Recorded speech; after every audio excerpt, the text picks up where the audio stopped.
ఎటు సైడ్ ఉంటారు? దొంగల వైపు ఉంటారా, నిజంగా తెలంగాణ అస్తిత్వం వైపు ఉంటారా?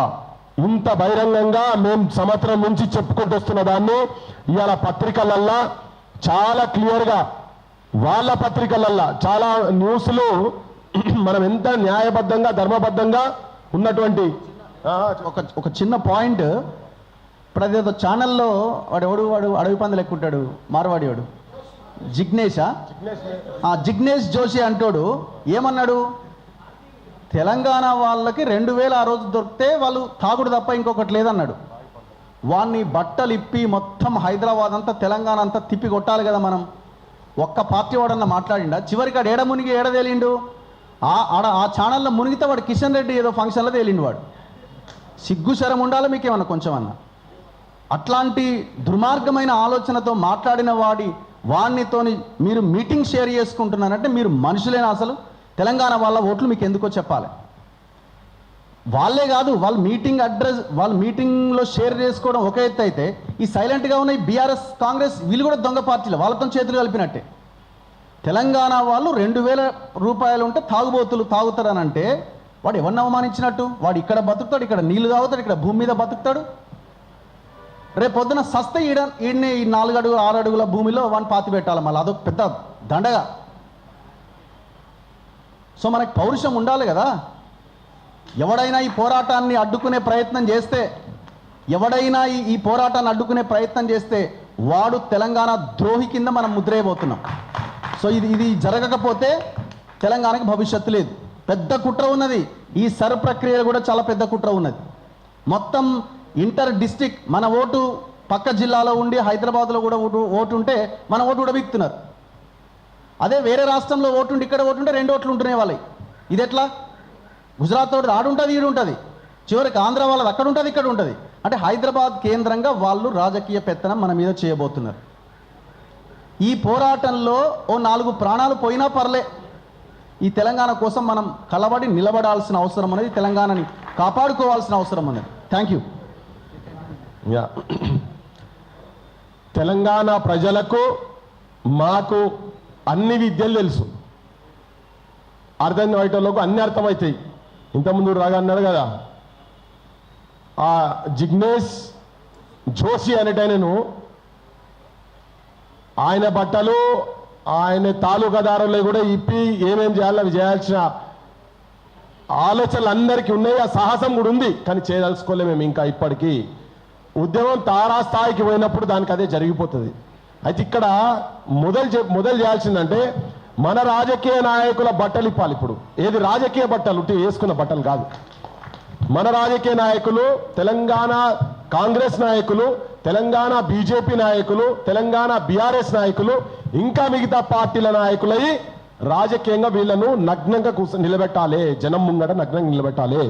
ఇంత మోసం ఎన్నేళ్ల నుంచి జరుగుతున్నాయి. ఎంతమంది ప్రాణాలు తీసినటువంటి హంతకులు ఈ నా కొడుకులు, ఈ మార్వాడి దోపిడీ చేస్తున్నటువంటి మార్వాడి నా కొడుకులు హంతకులు.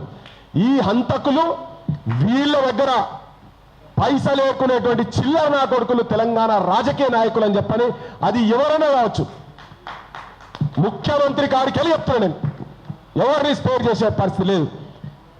ఈ మందుని తిని నా తెలంగాణ బిడ్డలు, నువ్వు ఇచ్చినటువంటి ఆ పన్నీర్లు, పాలు, జీలకర్ర, మెంతులు, ఆవాలు, ఉల్లిగడ్డలు, అల్లం వెల్లిపాయ అన్ని కూడా ఎక్కడెక్కడ తిని వాళ్ళు 80 ఏళ్ళు 90 ఏళ్ళు బతకాల్సిన కాడ క్యాన్సర్ రోగాలు వచ్చి కిడ్నీలు ఖరాబ్ అయ్యి అప్పుల పాలై చచ్చిపోతున్నారు కదా.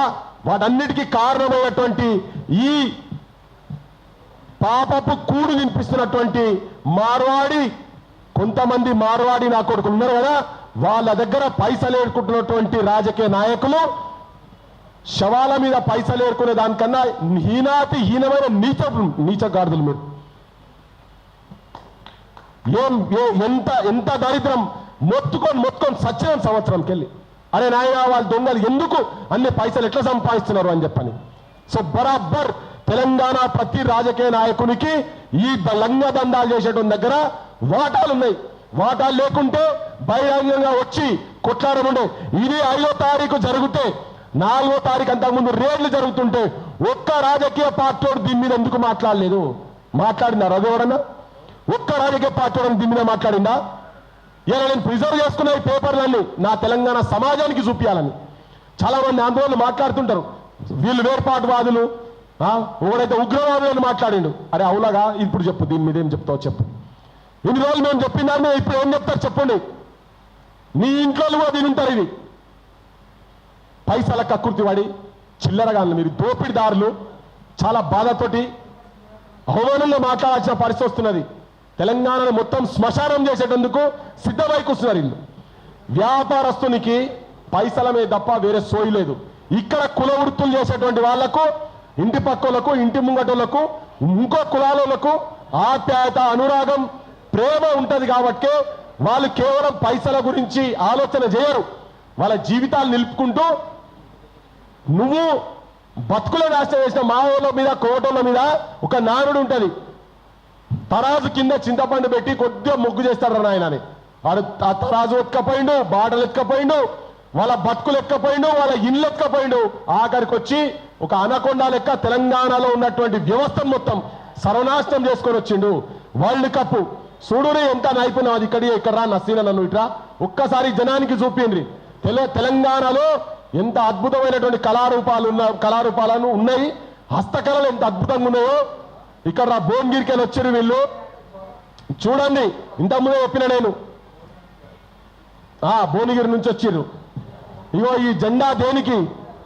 ఏదన్నా సమరానికి చిహ్నం. ఏనా ఇటు రాను రా. ఇగో ఇటువంటి సమరానికి చిహ్నం ఇవన్నీ. ఇగో వరల్డ్ కప్ అని తిరుగుతారు. ఇంత చిన్నగా వరల్డ్ కప్ చేసేది. ఇది వరల్డ్ కప్పే కదా ఇది. ఇగో వరల్డ్ కప్ ఒకసారి చూపించండి. వీళ్ళ బతుకులు మొత్తం ఆగమవుతున్నాయి, నాశనం అవుతున్నాయి. తెలంగాణ సమాజానికి చూపించదలుచుకున్నా సోయికి రాండ్రి. ఈ మార్వాడి నా కొడుకుల దుకాణాలకు రోడ్డు బంద్ చేయండి. వాళ్ళ దగ్గర వస్తువులు వరుడు బంద్ చేయండి. మనోళ్ళ జీవితాలు రక్తపు కూడు తింటున్నారు ఆ కొడుకులు. మనం వాళ్ళ దగ్గర పోయి, వాళ్ళ దుకాణాలు పోయి బంగారాల బుగులు బంద్ చేయండి. మనోళ్ళ దుకాణాల్లో పోండి. కిరాణా షాపులు ఉంటే మనోళ్ళ దుకాణాల్లో పోండి. మేము బంద్ చేసి చెప్తున్నాం. మా తార్నాకాల, మా ఇంటి గల్లీలో 10 మంది మార్వాడి దుకాణాలు ఉన్నాయి. ఒక్కటి మనోడు ఉంటే అందరు వాళ్ళ దగ్గర పోండి. 5 రూపాయలు ఎక్కువ ఇచ్చినా మంచిదే. నీవోడు అనుకోని మొత్తం సర్వనాశనం చేస్తున్నారు. దీంట్లో తెలంగాణ ఇంతకుముందు సార్ మాట్లాడుకుంటూ చెప్పిండు, మనం పోవాలి వాళ్లకు ట్యాక్సులు ఉన్న దగ్గర పోయి కంప్లైంట్ చేయాలని చెప్పని. అది వాళ్ళందరూ కలిసే ఉన్నారు. మొత్తం కంప్లీట్ గా గవర్నమెంట్ లో ఉన్నటువంటి మెజారిటీ ఎంప్లాయీస్ కూడా, వాళ్ళందరూ కూడా ఈ రాజకీయ నాయకులతోని కంప్లీట్ గా కలిసి ఉన్నారు. వాళ్ళందరూ కలిసి ములాఖాత్ అయి దందాలు చేస్తున్నారు.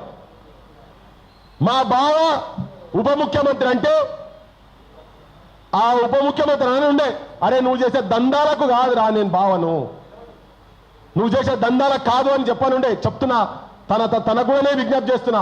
మీ అసొంటి పేర్లు చెప్పి ఇటువంటి వాళ్ళు ఈ పనులు చేస్తున్నారు. సంటి పిల్లల పాలల్లో కూడా విషం కలుపుతున్నటువంటి మార్వాడి దందాలు చేసేటోళ్ళు, వాళ్లకు సహకారం చేస్తున్నటువంటి తెలంగాణ రాజకీయ నాయకులు, వీళ్ళందరూ కూడా దోషులే, వీళ్ళందరూ హంతకులే. బయటికి రాని మంచి పని చేసిండ్రు. ఎవరైతే తెల్లారి ఇది జరిగిన తర్వాత బేగం బజార్లో రేడ్లు చేయొద్దని ఎవరైతే కమిటీ మెంబర్ చెప్పిండ్రో, ఇప్పటి వరకు బేగం బజార్ మొత్తం గల్లీ దుకాన్ రేడ్ చేయనుండే. రేవంత్ రెడ్డి గారు మీ నిజాయితీ నిరూపించుకోవాలంటే ఇవి 4-5 పట్టి వీళ్ళ దగ్గర కమిషన్లు దొబ్బుడు కాదు, వాళ్ళ సంఘాల కమిషన్లు దొబ్బుడు కాదు. నిజమైన భారతీయత, నిజమైన భరతమాత ముద్దు బిడ్డలైతే తెలంగాణ బిడ్డలను, చిన్న పిల్లలను విషం మోసి చంపుతున్నటువంటి ఈ మార్వాడి దందారా కొడుకులను వాళ్ళ ఇళ్ల మీద పోవాలి. మీ తల్వార్లు దిప్పులు, మీ మాటలు, మీ తుపాకులు మొత్తం వాళ్ళ ఇళ్ల కాడికి పోవాలి. దోపిడిదారుల ఇళ్ల కాడికి పోవాలి. తెలంగాణ అస్తిత్వం పోయింది, బీఆర్ఎస్ అంతా పోయింది. ఎవరు మాట్లాడాడు? అరే వీళ్ళ చేతులల్లా భూములున్నాయి, వీళ్ళిద్దరు కలిసి పార్ట్నర్షిప్లు చేసుకుంటున్నారు. వీళ్ళంతా కడుపు గాలి గుండె రగిలి మాట్లాడుతున్న ఒక తెలంగాణ వాదిగా తెలంగాణ ప్రజలకు విజ్ఞప్తి చేస్తున్నా. మనము ఓట్లకు పైసలు ఇవ్వాలి. ఎందుకు వాళ్ళ చేతులు ఎందుకున్నారంటే జనాన్ని పైసలతో కొనాలి కాబట్టి, ఆ పైసలు వాడు సంపాదించిస్తుంది కాబట్టి ఈ మార్వాడి వ్యవస్థ చేతులలో తెలంగాణ రాజకీయ నాయకత్వం బందీ అయిపోయినది. మన బతుకులను గడ్డపార పెట్టి మన ఛాతీల మీద మార్వాడి గడ్డపారను మన రాజకీయ నాయకులు వేసి గుద్దుతున్నారు, చంపుతున్నారు మనల్ని. సోయికి రాని తెలంగాణ ప్రజలారా, సోయికి రాని తెలంగాణ యువతరవా, సోయికి రాని. ఇటువంటి దందాలు చేసే నా కొడుకులను ఎన్నగడదాం, తెలంగాణ నుంచి తరిమేద్దాం. వాళ్ళ స్థానం జైళ్ళు అని నిరూపించే స్థాయి దాకా ప్రజల చైతన్యం పోవాలి. మా సొంటలో మాట్లాడతామంటే క్షేత్రస్థాయిలో పోలీసు వాళ్ళు పర్మిషన్లు ఇస్తలేరు, అయినా మాట్లాడతాం, వేరే తిరిగి మాట్లాడతాం, భావజాల వ్యాప్తి చేస్తాం, తెలంగాణ ప్రజలను సోయికొస్తా చేస్తాం. ఇవాళ వాళ్ళు ఒక భీకరమైన ప్రమాదమైన పరిస్థితి ఏంటంటే క్షేత్రస్థాయిలో రాజకీయాలకు కూడా వచ్చే పరిస్థితి. ఇవో ఇటువంటి దొంగలు ఉన్నారు, దొంగలకు సద్దులు పోసేటువంటి తెలంగాణ రాజకీయ నాయకుల లంగాలు వాళ్ళ చేతులు ఉన్నారు. వీళ్ళని తరోగా ప్రజలకు ఎక్స్పోజ్ చేస్తాం, ప్రజలను చైతన్యవంతులను చేస్తాం. నూతన రాజకీయ వ్యవస్థను తెలంగాణలో ఎప్పటిదాకా అయితే స్థాపించమో నిద్రపోము, ప్రజలను నిద్రపోనీయమని చెప్పని ప్రజలకు విజ్ఞప్తి చేస్తూ తస్మాత్ జాగ్రత్త, వేచి ఉండండి తెలంగాణ యువతరమా. తెలంగాణ క్రాంతి దళ్ కదిలింది, క్రాంతి దళ్ కదిలింది. ఎవరికి భయపడేది లేదు, ఎవరికి చెనికేది లేదు. భారతదేశ ప్రజాస్వామ్యాన్ని భరతమాతను కాపాడుకునేటువంటి ముద్దు బిడ్డలం బయలుదేరినాం. తెలంగాణ మొత్తం ఒక్క తాటి మీదకి వద్దాం. తుపాకులు పట్టుకొని కొంతమంది త్యాగాలు చేసిరు, తెలంగాణని కొంతమంది త్యాగాలు చేసిరు. ఇక్కడ బయటి రాష్ట్రాల వాళ్ళు వచ్చి ఇక్కడ తోపిడి చేస్తుంటే కుల వ్యవస్థలు, కుల వృత్తులు మొత్తం నాశనం అయితే బతుకులేక అట్లా ఆత్మహత్యలు చేసుకున్నారు. ఉద్యోగాలు లేక ఇప్పుడు ఆత్మహత్యలు చేసుకుంటున్నారు. ఇంకా భవిష్యత్తులో ఆత్మహత్యలు వద్దు. Telangana needs soldiers not martyrs. తెలంగాణలో సైనికులు కావాలి. తెలంగాణకు ఎప్పుడూ సైనికులకు కొద్దిగా లేదు, కానీ ఒక ఐడియాలజికల్ మిలిటెన్సీ తోటి ముందుకు పోవాలి. ఈ దుర్మార్గము దోపిడీ చేస్తున్నటువంటి మార్వాడి వ్యవస్థ, వాళ్ళ చెప్పులు మోస్తున్నటువంటి, వాళ్ళు వేసే ఎంగిలి మెతుకులకు ఆశపడుతున్నటువంటి తెలంగాణ రాజకీయ నాయకులను చీల్చి చెండార్థం. జై తెలంగాణ, జోహార్ తెలంగాణ మన వీరులకు.